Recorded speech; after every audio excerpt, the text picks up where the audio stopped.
tunapozungumzia huduma ya kwanza tunamaanisha ni ile huduma ya haraka na dharura anayepatiwa majeruhi kabla bado hajafikishwa hospitali. Na tukiangazia huduma ya kwanza mashuleni, tunaangazia namna gani tunaweza tukatoa huduma ya kwanza inayostahili kwa wanafunzi, kwa sababu tunafahamu wanafunzi wanakuwa na michezo mingi na ni rahisi sana kuweza kupata dharura ambazo ni rahisi kwao kuweza kupata majeraha au kuweza kuugua ghafla. Kwa hiyo sisi kama wataalamu ama walimu au wazazi, basi wana jukumu kubwa la kuweza kuhakikisha namna gani wanatoa huduma ya kwanza ambayo inayostahili. Asante sana. Na je, ni ajali gani ambazo zinatokea mara kwa mara katika mashule? Asante sana. Tukiangazia tabia za wanafunzi, michezo inakuwa ni mingi, na mara nyingi zaidi sana wanafunzi huwa wanaweza wakajikata na damu nyingi zinatoka kwenye yale majeraha ambao wameweza kujikata. Lakini pia vile vile wanaweza wakazimia kulingana na mazingira ambao yaliopo. Lakini pia vile vile anaweza kawa na tatizo la mwenye binafsi. Mfano, inawezekana yuko na tatizo la kifafa, mtoto akadondoka pale, alafu wale wengine ambao wanazunguka kwa wanamkimbia. Kwa kukiwa na watu ambao wanajua namna gani ya kuweza kutoa huduma ya kwanza kwa usahihi, basi itakuwa ni rahisi sana namna gani ya kuweza kumsaidia. Na dharura zingine, kwa mfano kama vile tunafahamu watoto mara nyingi wanakula. Wanapokula wanaweza wakakwama au wakapaliwa. Kwa lazima tuweze kujua namna gani tunaweza tukatoa huduma ya kwanza kwa usahihi katika kile kipindi ambacho mtoto ameweza kupaliwa au amekwama. Tujue mbinu sahihi ambazo zitakuwa ni rahisi na tukaweza kuokoa maisha ya yule mwanafunzi. Lakini tukiangazia dharura zingine kama vile anaweza kaharisha kwa ghafla, kwa sababu kulingana vyakula alivyokula au mazingira ya michezo, kwa anaweza kaharisha. Kwa lazima kama mwalimu lazima tuweze kuangalia usalama kwenye yale maeneo yao, kwa sababu afya na elimu vyote vinaendana. Kwa ni lazima tuweze kuhakikisha tunaweka mazingira ambayo yaliokuwa salama zaidi, na wanafunzi wa muda wote wanakuwa wako kwenye mazingira ya salama. Asante sana. Na je, kwa upande wa skuli, je, kuna umuhimu gani wa kuwepo vile vifaa vya huduma ya kwanza?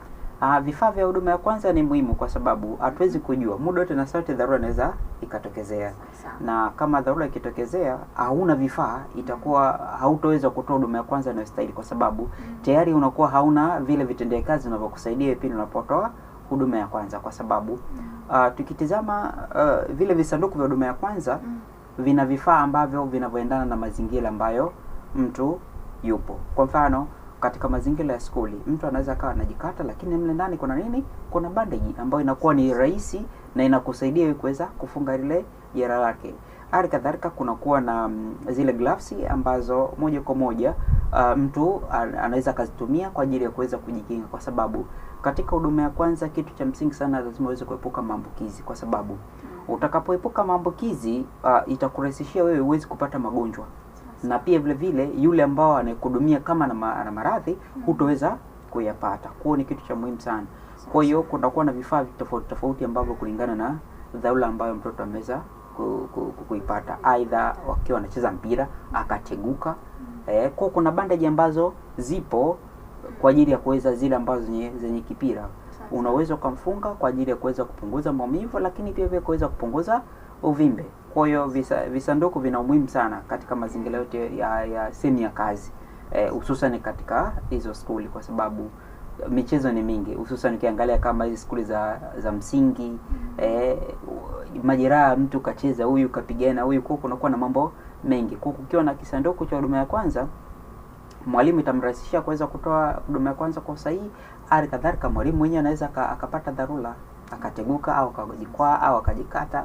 Kwa hiyo itakuwa ni rahisi kuweza kujihudumia ukiwa na vile vifaa.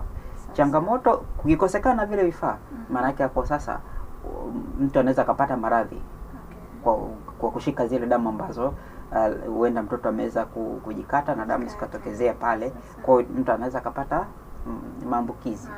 Na tunafahamu maambukizi ni yako mengi ambayo ni rahisi sana mtu kuweza kuyapata, hususan yale magonjwa makubwa kama vile HIV au mtu amepata homa ya ini. Kwa mtu anaweza akasababisha akapata hayo maambukizi.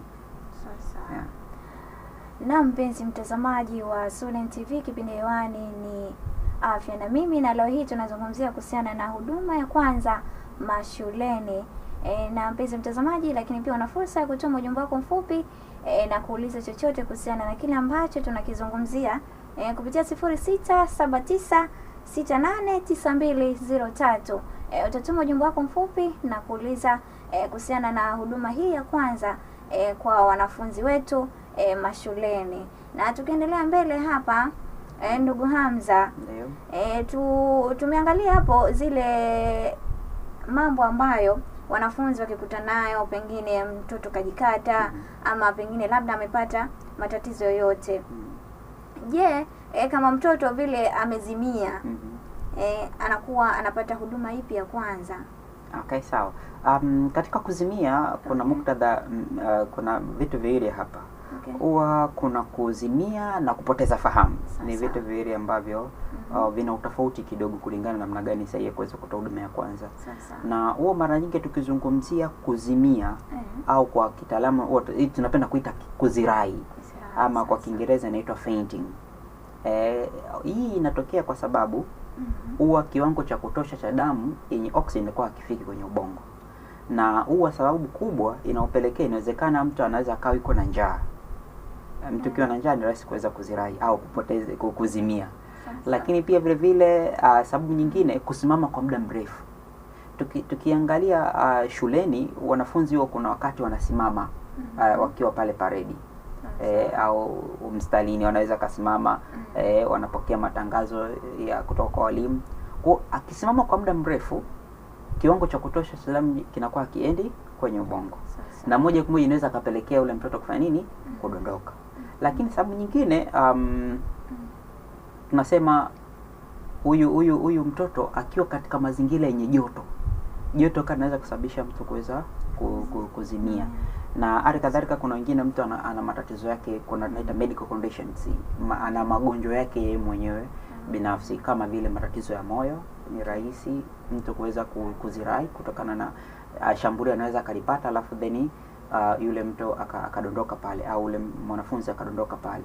Lakini pia vile vile kuna mwingine na matatizo, labda tuseme ana kisukari, kile kisukari kimeweza kupanda kwa wakati ule na akadondoka. Kwa hivi vitu vyote hivi vinasababisha mtu kuweza kuzirai. Kwa hiyo namna sahihi ya kuweza kumhudumia huyu mtu ambaye anazirai, au huyu mwanafunzi ambao amezirai au kupoteza fahamu, unachopaswa ukifanya kwanza, inabidi, ikiwa kuna watu wengi, inabidi wasogeze pembeni ili aweze kupata hewa safi. Yani kama watu tunafahamu wanafunzi wenzao kidondoka au wanajia pale, wanakuwa overcrowded. Kwa lazima tuwasogeze pembeni ili aweze kupata hewa iliyokuwa safi. Na pia vile vile huwa mara nyingi huwa kunakuwa na visababishi. Kunawezekana mtu mwingine ni njaa msababisha kuweza kujitokezea ile, basi inabidi uweze kumlaza alale pale chini. Akisharudi kwenye hali yake ya kawaida, basi inabidi aweze kupata kitu chochote kile aweze kula ili aweze kurejesha zile nguvu. Lakini kuna wengine kama amevaa nguo ambazo zimebana, inabidi aweze kuzilegeza ili aweze kupumua vizuri. Na pia vile vile tunasema akishaweza kupoteza fahamu, huwa mara nyingi watu wengi wanamwekea labda mto kule chini ya miguu. Yani anaweza kalala kule kwa chini, anawekewa ule mwegemo ili kidogo damu iweze kusogea kwenye kichwa, kwa sababu kuzimia huwa mara nyingi zaidi sana damu inakuwa haiendi kwenye ubongo. Kwa hiyo akilala pale na ukamwekea kidogo, itasaidia kiwango cha damu kiweze kwenda kwenye ubongo, kitaweza kumsaidia na kuweza kurudi katika hali yake ya kawaida. Lakini mara nyingine mtu namna hiyo, huwa unaweza ukachukua kitambaa chenye maji safi ukakilowanisha, ukamwekea kwenye paji lake la uso. Baada hapo atarudi, kwa sababu kuzirai au kuzimia haichukui muda mrefu, ndani dakika 2 tu huyo mtu atarudi kwenye hali yake ya kawaida. Kwa hiyo ni vema mtu akidondoka namna hiyo, maanake tunafahamu ukienda mtaani watu wanakuwa na huduma nyingi, mara mpake kitu fulani, mfanye kitu fulani. Kwa hiyo vile vitu vinakuwa haviwezi kumsaidia, bali vinaweza vikaleta madhara zaidi. Sawa. Na kwa maana hiyo kwamba mtu hata anapoanguka nyumbani pia tunaweza kumsaidia hivyo. Yes, unaweza kumsaidia kwa namna hiyo. Na kwa upande wa yule ambaye amepoteza fahamu, mtu tutachambulia okay, kidogo. sawa. Kwa mtu ambaye amepoteza fahamu, kwanza tunasema huyu mtu anakuwa hafahamu nini kitu chochote kinachoendelea. Mtu akidondoka anakuwa hajui nini kinaendelea. Ni tofauti na ule mtu ambao amezirai. Inawezekana akawa anasikia nini kinaendelea. Kwa huyu mtu ambaye amepoteza fahamu moja kwa moja anakuwa hajui, hatambui umguse ufanye nini, hata kama ukamamisha pale, hajui nini kinaendelea. Na hiyo utakuja ukuta kwa mfano mtu amepata ajali, amechukuliwa pale kwenye eneo la tukio, amepelekwa hospitali, akifika kule anachanga mimi niko wapi hapa? Hiyo ni kutokana nini? Alikuwa amepoteza fahamu, hajui nini kinaendelea. Kwa hiyo kwa mtu kama huyu, cha kwanza inabidi tuweze kuangalia ufahamu wake. Umuite yule mtu ambao ameweza kupoteza fahamu, muite jina lake au mtingishe mabega yake. Hapo kumsaidia huduma. Yes, ndio namna kumsaidia. Muite ili uweze kutambua kwanza kwamba je, huyu mtu kweli amepoteza fahamu au la. Kwa ukimtingisha ukamuita, baada hapo inabidi uweze kuangalia je, huyu mtu kweli anapumua? Kwa sababu kupoteza fahamu kunaweza kukapelekea huyu mtu kushindwa kupumua. Na matokeo yake moyo unaweza ukasimama. Na matokeo yake mtu anaweza akapoteza maisha. Mtu akipoteza fahamu. Kwa hiyo lazima uweze kutizama ufahamu wake, uangalie upumuaji wake. Kwa hiyo ukiangalia hivi vitu viwili, ukiona huyo mtu amepoteza fahamu na akawa anapumua, basi huyu moja kwa moja moyo wake unafanya kazi. Na kuna huduma ya kwanza ambayo inaitwa mlalo salama utamweka, yani yule kumlaza upande yani kwa ubavu. Yes. Lakini kuna mwingine anaweza kaa amepoteza fahamu na moja kwa moja moyo umesimama, haufanyi kazi. Kwa huyu muda wote na saa yote anaweza kupoteza maisha kwa kuwa moyo au teke damu popote pale. Kwa hiyo ubongo unakosa oksijeni, figo zinakosa oksijeni, damu yenye oksijeni, yani vile tunasema zile organ muhimu za mwili zinakuwa hazipokei damu ya kutosha yenye oksijeni. Kwa hiyo huduma ya kwanza kwa huyu mtu kama huyu umekutana na huyu mtu kama huyu, kuna kitu kinachoitwa CPR. Namna gani ya kuamsha moyo ambao na mapafu yaliweza kusimama. Ni ile kama tukiangalia kwenye michezo, huo mara nyingi mtu anaenda kumkandamiza kifuani, au ukiangalia kwenye movie kuna zile kama pasi wanapigwa kifuani. Ile ndio namna gani moyo unaamshwa. Lakini sisi katika namna tunavyofundisha unaweza ukafanya hiyo bila kuweza kutumia vile vifaa vile kama vile ambavyo kama vile pasi. Kwa hiyo unaweza kutumia na kuweza kumsaidia kwa kukandamiza kwenye kifua chake. Kwa ukikandamiza, baada ya hapo unatakiwa uweze kumpa pumzi, kwa sababu ujaribu kuweza kumwekea oxygen. Ndio unakandamiza ili damu iweze kwenda kwenye ubongo na iende kwenye mapafu iweze kurudi kufanya kazi. Kwa hiyo baada ya hapo ukishafanya hivyo, unatakiwa ndani ya dakika moja ukandamize mikandamizo 100 mpaka 120 kwenye kifua chake. Ndani ya dakika hii moja. Na hilo swala inabidi iweze kuwa endelevu mpaka huyo aonyeshe saini za uhai wake. Yaani kama hajaonyesha ishara ya yeye kuweza kuwa hai, hapo hilo swali inabidi iendelee mpaka ambulance ifike ije kumchukua. Na hata kama akiweko kwenye ambulance, moja kwa moja ile kazi itaendelea kumasaji ule moyo wake utaendelea mpaka atafikishwa hospitali. Kwa mpaka arejeshe fahamu zake. Kwa hilo swali inabidi sio la kuliacha. Kwa mpaka amerudi kwenye hali yake ya uhai, hapo ndio unaweza ukaacha. Kwa hiyo ni kitu ambacho kinahitaji mafunzo. Sio kwamba mtu tu kwa haraka anaweza akafahamu. Akihudhuria mafunzo ya huduma ya kwanza itakuwa ni rahisi sana yeye kuweza kujua namna gani ya kuweza kumhudumia mtu kama huyu.